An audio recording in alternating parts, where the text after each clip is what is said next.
Sewaktu melihat tubuh Galuh Warsih yang masih duduk bersandar di batang pohon, tiada bergerak karena tadi telah ditotoknya. Dia melangkah mendekati gadis itu. "Dewiku," katanya seraya berlutut di hadapan Galuh Warsih, "kau sudah lihat bagaimana kehebatanku, bukan? Pemuda keparat, pergi, jangan dekati aku," teriak Galuh Warsih. Meski dia ditotok dan tubuhnya tak bisa bergerak sedikit pun, namun pendengarannya tetap terbuka dan mulutnya masih bisa bicara. Pendekar pemetik bunga menyeringai, hidungnya kembang kempis, nafasnya panas memburu, diburu oleh nafsu yang menggejolak. Diulurkannya tangannya, membelai pipi gadis itu. Dan Galuh Warsih memaki lagi, menjerit-jerit, "Kulitmu halus sekali, Galuh. Pemuda setan, pergi, jangan sentuh tubuhku," teriak Galuh Warsih. "Ah, apakah tampangku betul-betul seperti setan?" tanya si pemuda dengan cengar-cengir. Dan dialusnya lagi pipi gadis itu. Galuh Warsih yang karena tidak bisa menggerakkan tangan atau kakinya, penuh kegemasan, diludahinya muka pemuda itu. Pendekar pemetik bunga malah tertawa. Diambilnya ujung angkin Galuh Warsih. Dengan angkin itu disekanya ludah yang membasahi mukanya. "Ludahmu seharum bunga, semanis madu. Kenapa mesti disemburkan ke mukaku? Bukankah lebih baik disemburkan ke dalam mulutku?" "Hahaha. Kulit pipimu demikian halusnya, Galuh," kata si pemuda, dan dicuilnya dagu si gadis. "Tentu kulit tubuhmu lebih mulus lagi." Habis berkata begitu, pendekar pemetik bunga segera elus bahu Galuh Warsih. Berdiri bulu kuduk si gadis. Sebaliknya semakin menggejolak darah muda pendekar pemetik bunga. Tangan yang mengelus bahu itu kini turun ke dada. Air mata berlelehan di pipi Galuh Warsih. Dia tahu tak satu pun yang bisa dilakukannya menghadapi perlakuan bejat itu. Dia sadar apa yang bakal terjadi dengan dirinya. Tak sanggup lagi dia menjerit, tak kuasa lagi dia berteriak, karena suaranya sudah habis ditelan keparoan. "Gadis manis, kenapa mesti menangis?" tanya pendekar pemetik bunga. Pemuda terkutuk seru.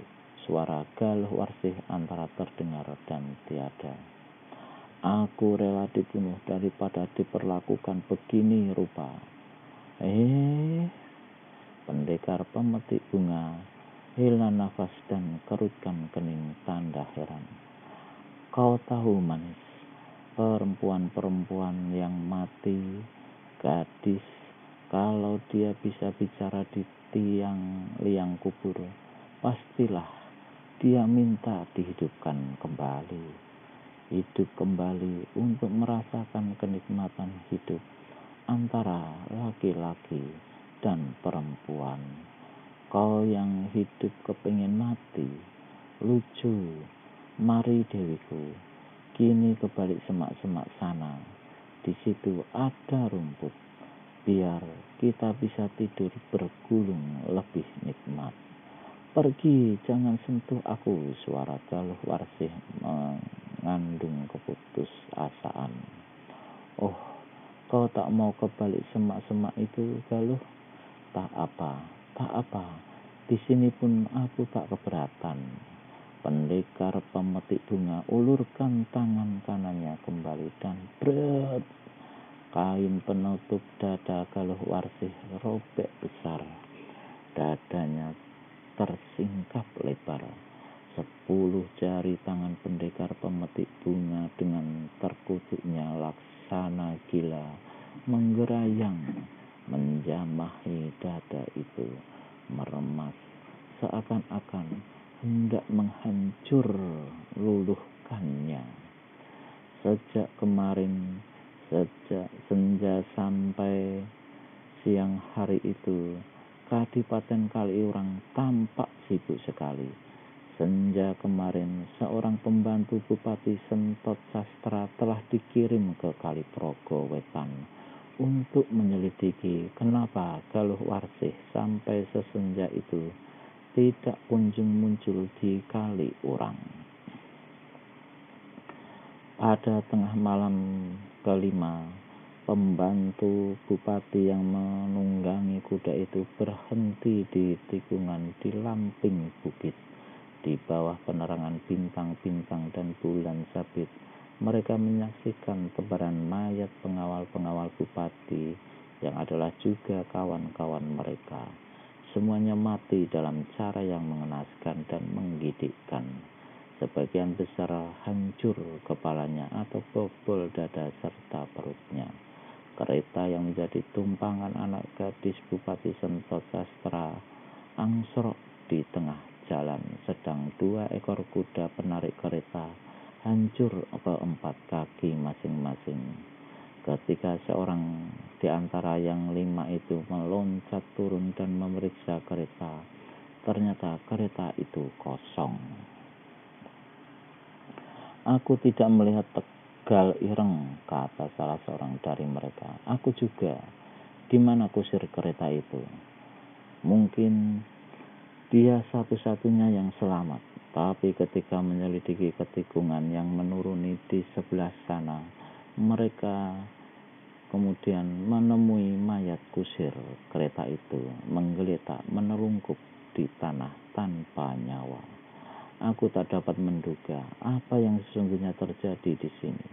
Kalau rombongan Den Ayu Galuh Warsih dihadang perampok, mengapa kawan-kawan kita mati dalam keadaan demikian rupa dan kaki-kaki kuda hancur itu?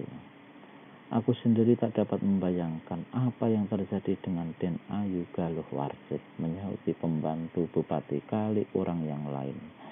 Dia diculik, itu pasti sudah.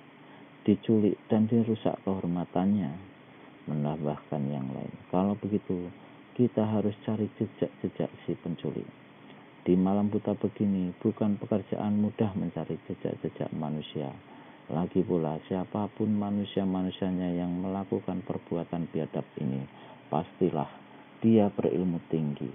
Orang berilmu tinggi terlalu bodoh untuk mau tinggalkan jejak. Lantas, kita bikin apa kalau sudah begini?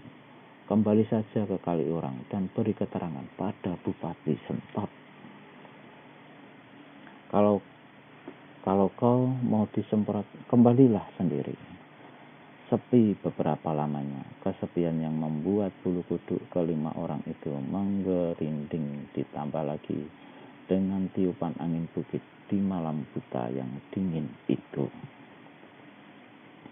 Sebaiknya kita teruskan saja perjalanan ke Kaliprogo Wetan, mengusulkan seseorang.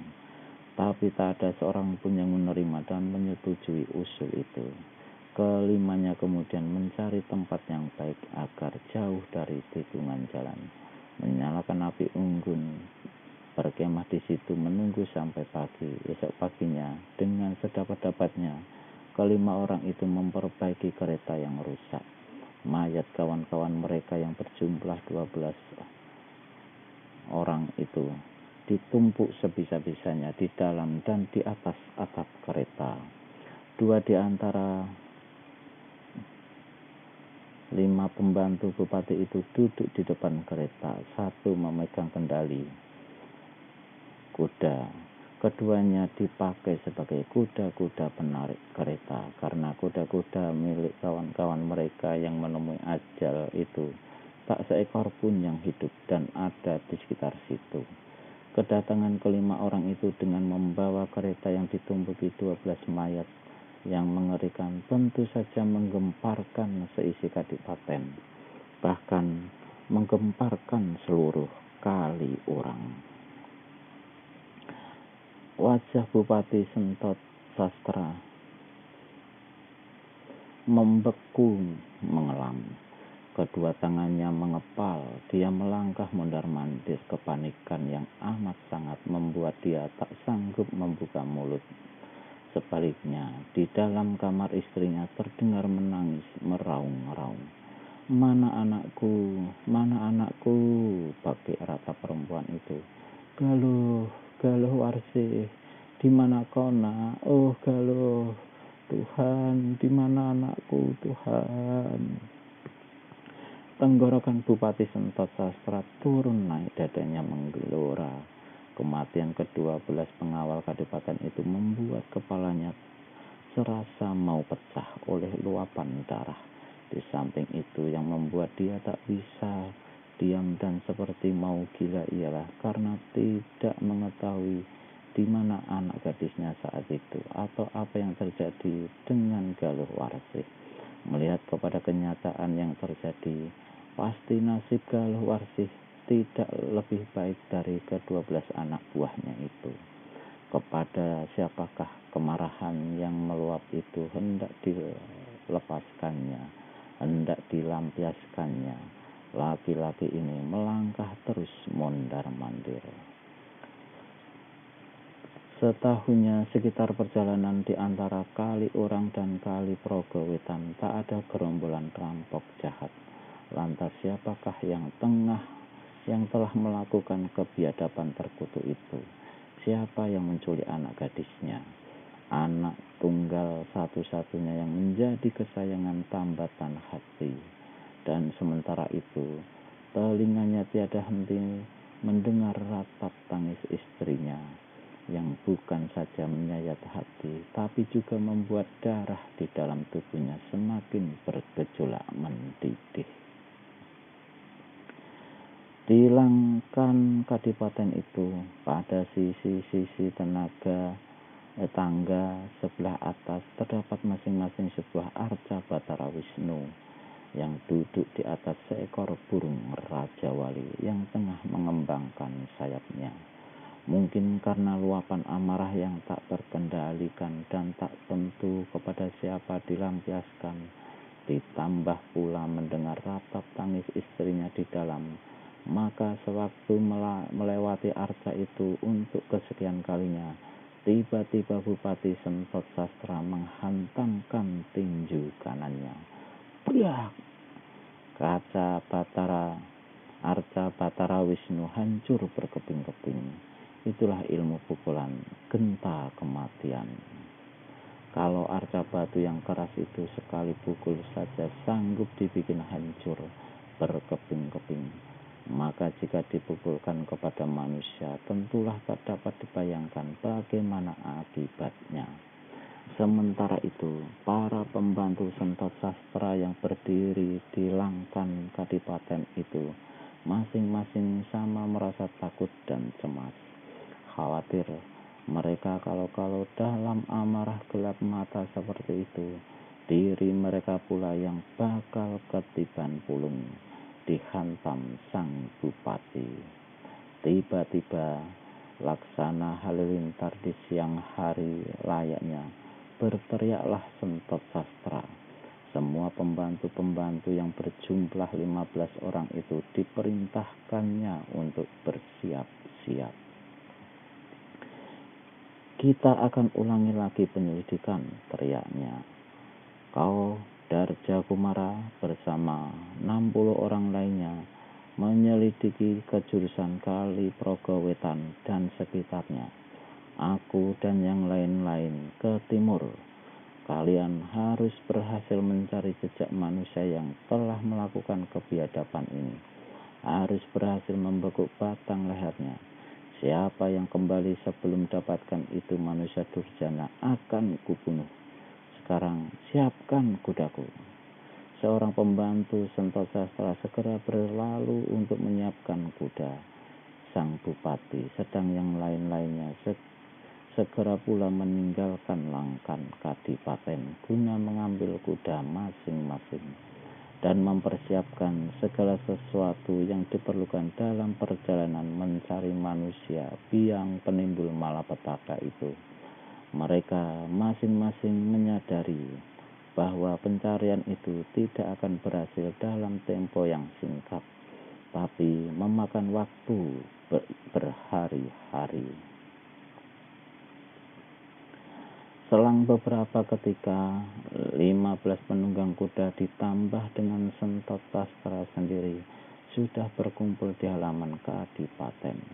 Mereka siap menunggu perintah dan langkah-langkah terakhir yang harus mereka lakukan. Bupati Sentot Sastra menyapu para ke-15 orang anak buahnya itu lalu berkata, "Sekali lagi kalian ingat baik-baik. Kalian mesti temukan bangsat itu dan seret dia hidup-hidup ke sini. Jika tak berhasil menemuinya, lebih baik tidak usah kembali kalian menger." Bupati Sentot Sastra tidak teruskan ucapannya. Sepasang matanya kini tidak lagi menyaputi para pembantu-pembantunya satu demi satu, melainkan dialihkan ke lereng bukit di sebelah selatan. Sentot Sastra seorang yang berilmu cukup tinggi sehingga meskipun jarak bukit dengan tempatnya berada saat itu terpisah hampir 200 tombak, namun sepasang telinganya lapat-lapat mendengar suara siulan aneh yang menggelombang. Tiada nada dalam lagu tak menentu. 15 pasang mata pembantu-pembantu Sentot Sastra sama dialihkan pula ke lereng bukit di sebelah selatan itu. Dan di kejauhan kelihatanlah sesosok tubuh laki-laki berlari sangat cepatnya laksana angin. Yang anehnya ialah pada pundak kiri laki-laki ini terpanggul sebuah peti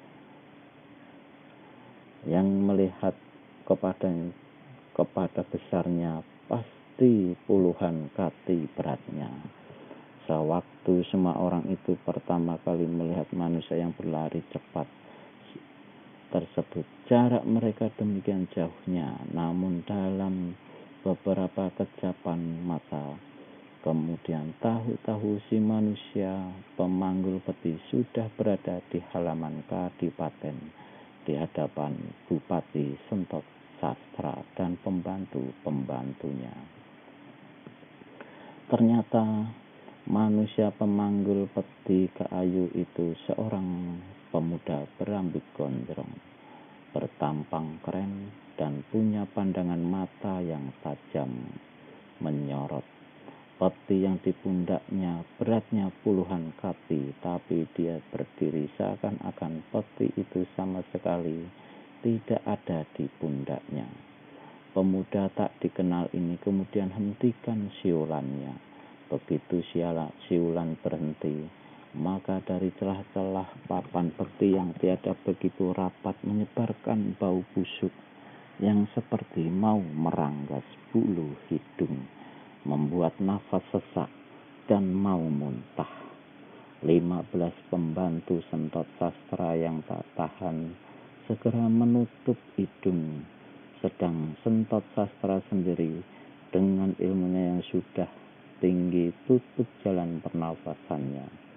Si pemuda rambut gondrong yang tak dikenal menggaruk-garuk kepalanya beberapa kali.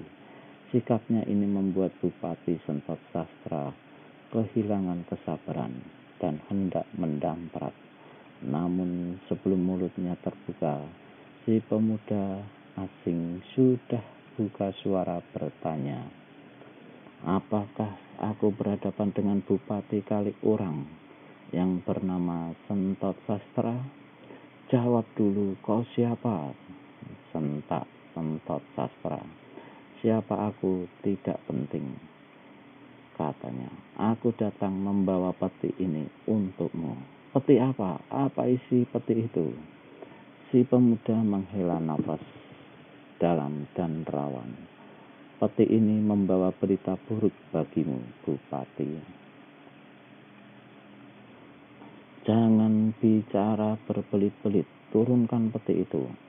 Aku mau lihat isinya. Si pemuda garuk lagi kepalanya yang berambut gondrong. Lalu dengan sikap acuh tak acuh, turunkan peti kayu yang berat dari pundaknya. Bersamaan dengan itu, Sentot Sastra melompat dari punggung kuda. Dia maju mendekati peti. Sebelum melangkah lebih dekat, dia tiba-tiba ajukan satu pertanyaan. Apakah seseorang menyuruhmu mengirimkan peti ini padaku? Si pemuda tertawa aneh dan angkat bahunya. Sentot Sastra penasaran dan gusar sekali melihat sikap pemuda tak dikenal ini. Dia berpaling pada anak buahnya dan memerintah, "Buka peti itu." Yang diperintah turun dari kudanya. Dengan masih menutup hidung karena tak tahan dilanda bau busuk yang amat sangat itu, dia melangkah mendekati peti kayu, lalu dengan tangan kirinya yang gemetaran dibukanya kayu penutup peti. Begitu peti terbuka, bau busuk yang lebih dahsyat menyambar hidung. Ketika memandang ke dalam peti kayu itu, semua orang mengeluarkan seruan tertahan dan mata masing-masing melotot besar, laksana mau melompat dari rongganya. Di dalam peti itu terbujur sesosok tubuh manusia bertelanjang bulat. Kulitnya sudah membiru dan memar. Di beberapa bagian kelihatan bekas penganiayaan dan manusia yang sudah menjadi mayat busuk ini tiada lain adalah Galuh Warsih, anak kandung Bupati Sentot Sastra sendiri. Maka menggunturlah bentakan Sentot Sastra, "Kurung dan cincang sampai lumat manusia ini." Begitu perintah terdengar, begitu 15 golok panjang yang berkilauan ditimpa sinar matahari dicabut dari sarungnya, Sentot Sastra sendiri sudah lebih dahulu melompat ke depan dengan senjatanya, yaitu sepasang pedang ungu. Melihat dirinya diserang mendadak begitu rupa, pemuda rambut gondrong segera berseru, "Tunggu, tahan dulu, aku belum kasih keterangan." Iblis bermuka manusia biadab terkutuk, "Kasihlah keterangan pada hantu kuburmu nanti," teriak Sentot Sastra. Dan sesudah itu 17 senjata pun berkiblat telah menyerang ke satu sasaran, yaitu tubuh pemuda berambut gondrong. Pemuda berambut gondrong membentak gusar, "Manusia tolol, geblek, sedeng. Orang datang baik-baik, malah disambut dengan ujung senjata. Gila betul." Makian ini tentu saja membuat Sentot Sastra dan ke-15 anak buahnya menjadi semakin ganas dan kalap. Bagi mereka tidak pemuda asing itulah yang membunuh dan merusak kehormatan Galuh Warsih. 17 senjata berlomba-lomba menderu dahsyat menggempur si pemuda. Pemuda itu dalam setengah jurus saja sudah terkurung rapat. "Manusia-manusia tolol, apakah kalian tidak mau hentikan serangan dan beri kesempatan aku kasih keterangan? Anjing kurap, mampuslah," damprat Sentot Sastra. Sepasang pedangnya membacok dari dua arah yang berlawanan, sedang 15 golok anak buahnya saling berlomba mencari sasaran di tubuh si pemuda. "Manusia-manusia tak tahu diri, kalian tidak mau hentikan kegilaan ini, jangan menyesal." Si pemuda membentak laksana geledek, keluarkan satu siulan aneh yang menusuk dan menyakitkan liang telinga. Dalam kejap itu pula, tubuhnya pun lenyap dari pemandangan. Sepasang pedang Sentot Sastra dan 15 anak buahnya membabat angin kosong, saling bentrokan satu sama lain dan menimbulkan suara nyaring. Bunga-bunga api bergemerlapan. Mendengar suara ributnya bentakan-bentakan, mendengar suara berkecamuknya senjata di halaman rumah, Karsih Wardah, istri Bupati Sentot Sastra, berkesiap. Dia hentikan tangisnya dan dengan senggak-sengguk lari ke Langkan. Betapa terkejutnya sewaktu menyaksikan suaminya dan 15 orang pembantu Kadipaten Tengah mengeroyok seorang pemuda berambut gondrong tak dikenal, yang hanya bertangan kosong dan terpaksa berkelebat kian kemari guna mengelakkan serangan-serangan yang sangat ganas itu. Belum habis herannya Karsih Wardah melihat pertempuran yang berkecamuk itu, maka dua matanya yang telah sembab karena menangis membentur pada sebuah peti besar yang terletak di tanah. Sementara itu, lubang hidungnya dirambas oleh bau busuk yang tak dapat dipastikan dari mana asalnya. Sentot Sastra dan anak-anak buahnya mana mau ambil peduli peringatan si rambut gondrong. Malah dia memerintahkan agar menggempur pemuda rambut gondrong itu lebih hebat lagi. Dasar bodoh, dasar geblek, buta mata, maki si pemuda sambil berguling di tanah. Disambarnya papan besar penutup peti. Ayo manusia-manusia keblinger, majulah. Dan ketika Sentot Sastra bersama pembantu-pembantunya masih juga kalap menyerang, maka si pemuda lemparkan penutup peti itu ke arah mereka. Sentot Sastra cepat melompat ke samping, tapi 3 orang pembantunya yang tak sempat mengelak terjerongkang di tanah. Sewaktu dada mereka dilabrak penutup peti. Dengan bertolak pinggang dan sambil tertawa-tawa, si pemuda rambut gondrong berkata mengejek, "Manusia masih buta, gelap pikiran, silahkan maju lagi." Rahang Sentot Sastra bergemelotakan, mulutnya mengeluarkan suara menggerem. Bupati Kaliurang ini berteriak keras, "Bentuk barisan roda maut."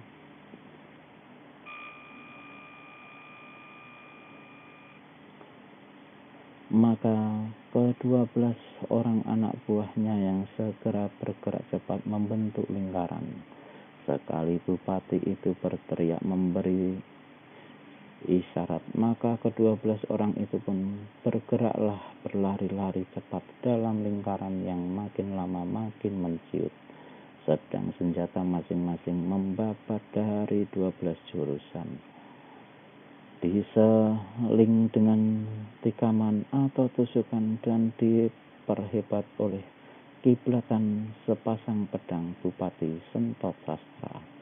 Pakaian putih dan rambut gondrong si pemuda berkibar-kibar oleh sambaran senjata. Debu dan pasir berterbangan ke udara, sedang barisan roda maut semakin menciut juga. Orang tolol memang susah dikasih pelajaran kalau tidak digebuk. Berbacotlah sepuasmu manusia laknat. Sebentar lagi tubuhmu akan berkeping-keping cerai-berai, teriak Sentot Sastra. Baru saja ia habis berkata begitu, si pemuda bersiul nyaring. Tubuhnya berkelebat 2 kali. Suara seperti orang tercekik terdengar susul menyusul, dan sewaktu Sentot Sastra merasa bahwa cuma dirinya saja kini yang sendirian mencak-mencak mengirimkan serangan, maka laki-laki ini segera melompat keluar dari kalangan pertempuran. Kemudian bila dilayangkannya pandangannya berkeliling, maka tiada terkirakan kagetnya. Ke-12 pembantunya berdiri laksana patung tak bergerak-gerak. karena masing-masing mereka sudah pernah ditotok oleh pemuda yang sangat lihai itu. Nyatalah bagi Sentot Sastra bahwa pemuda itu tinggi sekali ilmunya dan bukan tandingannya.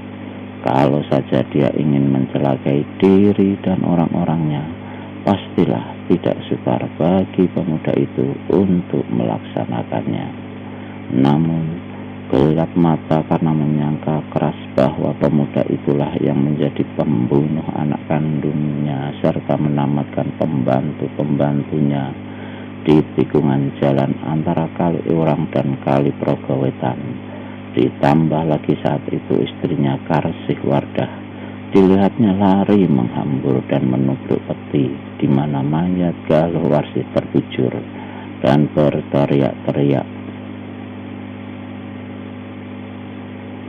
macam orang hilang ingatan. Maka meski 12 anak buahnya ditotok tak bergerak, meski 3 lainnya menggeletak pingsan, namun Sentot Sastra tetap membara dadanya, tetap berkobar nyalinya untuk dapat membunuh dan menamatkan riwayat si pemuda. Karenanya di saat pemuda itu berdiri tolak pinggang dan tertawa-tawa, Sentot Sastra segera menyerbu kembali dengan sepasang pedang ungunya. Permainan sepasang pedang Bupati Kali Urang itu memang patut dipuji. Apalagi kini dia mengeluarkan jurus-jurus simpanannya yang sangat diandalkannya. 2 gulung sinar ungu yang laksana sepasang naga membungkus sekujur tubuh pemuda rambut gondrong dari atas ke bawah. Namun agaknya walau bagaimanapun kehebatan ilmu pedang sang bupati, walau bagaimanapun lihai dan sukar diduga tipu-tipu ilmu silatnya, tetap saja dia tak dapat menghajar si pemuda.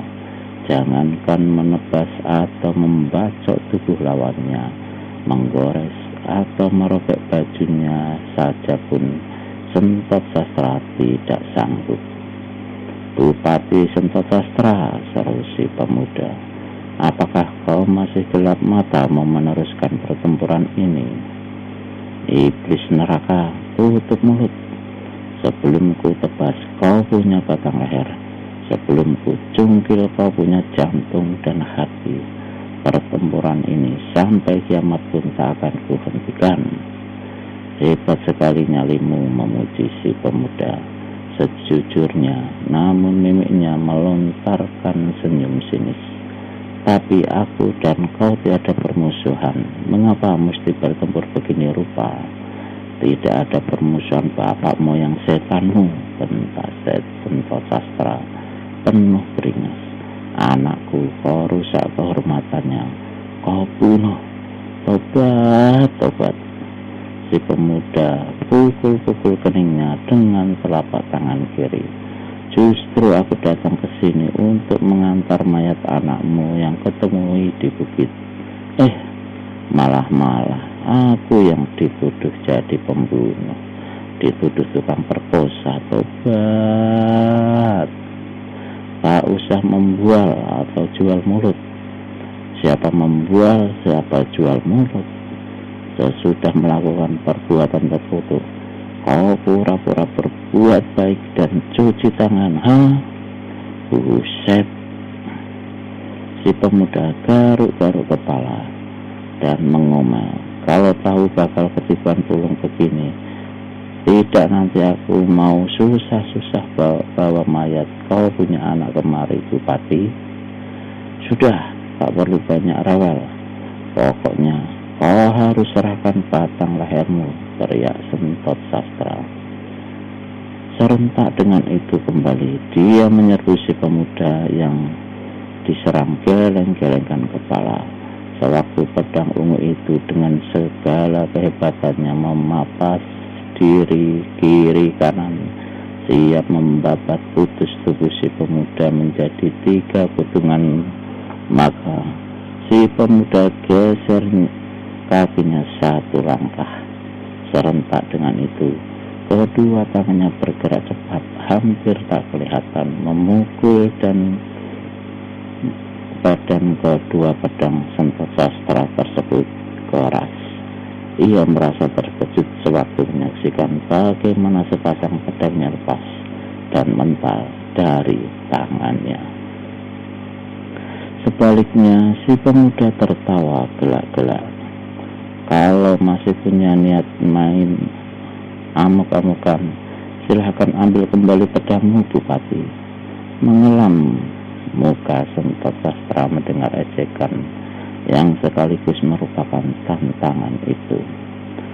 Karena malu, dia tidak ambil kedua senjata itu, melainkan kerahkan tenaga dalamnya ke tangan kiri kanan, terus ke ujung jari. Pukulan apakah yang kau hendak lancarkan? Mencemooh si pemuda. Sentot Sastra meruduk dalam hatinya. Meski kesaktianmu setinggi langit, jangan harap kau sanggup menerima pukulan genta kematianku ini, kata Bupati Kaliurang itu pula. Dengan menyebutkan nama ilmu pukulan yang diyakininya selama 7 tahun itu, dia berharap si pemuda akan kaget dan menciut nyalinya. Tapi apalah juru, malah si pemuda tertawa kekakakan ketika mendengar nama ilmu pukulannya itu. Setahuku, genta adalah semacam kelentengan yang dikalungkan di leher sapi atau kerbau. Itukah nama ilmu pukulanmu? Tentunya kau berguru pada seekor sapi. Hahaha. Kekalapan Sentot Sastra bukan alang kepalang. Bentakannya mengguntur, kedua lengannya bergetar dan terpentang. Sekejapan mata kemudian tubuhnya lenyap dalam lompatan kilat setinggi 3 tombak. Sewaktu melewati si pemuda, dia kirimkan 2 tendangan sekaligus. Si pemuda merunduk, dan pada waktu itulah gerakan lihai yang mengandalkan ilmu mengentengi tubuh yang sempurna. Sentot Sastra balikkan tubuh dan hantamkan kedua kepalanya ke kepala lawan. Si pemuda yang merasakan angin pukulan keras menerpa belakang kepalanya bersuit nyaring, merundukkan kepala dan secepat kilat putar tubuh. Muka Bupati Sentot Sastra dari Kaliurang itu mendadak sontak menjadi pucat pasi. Sewaktu 5 jari tangan kanan pemuda lawannya laksana jabitan baja sekaligus mencekal kedua lengannya sehingga tak sedikit pun dia bisa berkutik. Dan bukan itu saja, dari jari tangan si itu dirasakannya aliran aneh yang sejuk, dingin menjalar ke lengannya, terus ke bahu dan sekujur tubuhnya. Luapan amarah yang membakar dan menggulurai darahnya kini mengendur. Pikiran jernih kini muncul di benaknya. Tubuhnya lemah lunglai, keringat dingin memercik di keningnya. Akhirnya Sentot Sastra jatuh duduk menjelepok di tanah sewaktu pemuda itu lepaskan cekalan pada kedua lengannya. Orang muda, siapakah kau sebetulnya? Tanya Sentot Sastra. Nada suaranya kini tidak keras dan tidak bernada marah lagi seperti tadi. Si pemuda tertawa. Aku datang ke sini bukan untuk mengobrol nama atau kasih keterangan siapa aku, tapi untuk menolong mengantarkan mayat anakmu. Sentot Sastra memutar kepalanya ke arah peti. Istrinya dilihatnya terkulai pingsan di tepi peti itu, sedangkan 12 pembantu-pembantunya sampai saat itu masih berdiri mematung dalam keadaan tertotok. Sang Bupati kembali palingkan kepala pada si pemuda. Lama dia menatap paras pemuda itu, dan pada paras yang masih muda belia itu, kini dapat dilihatnya sifat kesatria, gagah perkasa, dan kejujuran. Orang muda, kau betul-betul tidak melakukan perbuatan terkutuk terhadap anakku. Si pemuda gelengkan kepala. Lantas, siapa yang melakukannya? Si pemuda angkat bahu. Aku pun tengah mencarinya. Dunia persilatan kini dihebohkan oleh munculnya seorang pendekar terkutuk berjubah hitam dengan bunga-bunga kuning. Nama aslinya aku tidak tahu, tapi dia digelari sebagai pendekar pemetik bunga. Pendekar pemetik bunga mengulung Sentot Sastra. Ya, aku pernah dengar tentang manusia durjana itu, tapi dulu dia cuma malang melintang di barat. Kini tahu-tahu muncul di sekitaran sini. Kunyuk lapar perempuan itu. Di mana ada perempuan cantik, pasti di situ dia muncul unjuk tampang bikin kejahatan. Menyahuti si pemuda. Perlahan-lahan Sentot Sastra berdiri kembali, kedua tangannya mengepal. Aku akan cari bangsat itu sampai dapat dan habiskan nyawanya. Pemuda rambut gondrong naikkan kedua alisnya. Jangankan kau, gurunya sendiri yang jauh lebih sakti sanggup dibunuhnya. Lantas, apakah aku akan berpangku tangan melihat anakku dibunuh dan dirusak begini rupa? Tanya Sentot Sastra hampir berteriak. Aku hargai keberanianmu, Bupati, memuji si pemuda. Tapi keberanian yang mengendalikan nafsu besar kekuatan nihil adalah keberanian buta. Kau akan mati sia-sia di tangannya. Kematian bukan apa-apa bagiku. Semua manusia nantinya akan mati juga. Terserah padamu, Bupati. Aku cuma kasih nasihat. Mungkin nasihatku tidak ada harganya. Sentot Sastra termangu-mangu beberapa lamanya. Tiba-tiba dia berseru sewaktu dilihatnya pemuda di hadapannya putar tubuh hendak berlalu. Orang muda, tunggu. Kau mau kemana? Aku masih ada urusan lain. Sampai jumpa, Bupati. Kau masih belum terangkan namamu. Pemuda itu tertawa lagi begitu makmurah tertawa baginya. Aku sudah bilang namaku tidak penting.